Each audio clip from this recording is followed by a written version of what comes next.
Finally टिकटकमा 1000 follower complete भयो।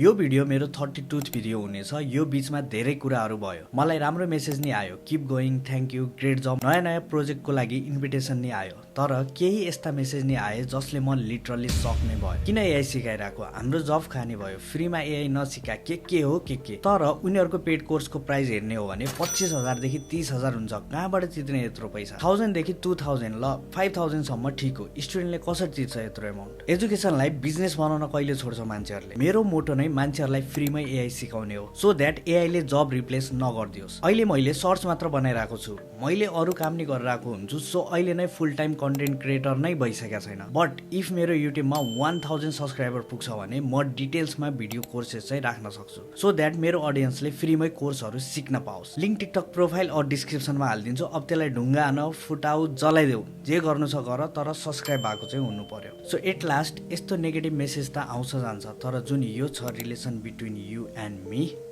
यो माया चाहिँ टुट्नु भएन। So thank you for 1000 followers on TikTok, sorry 1000 plus followers.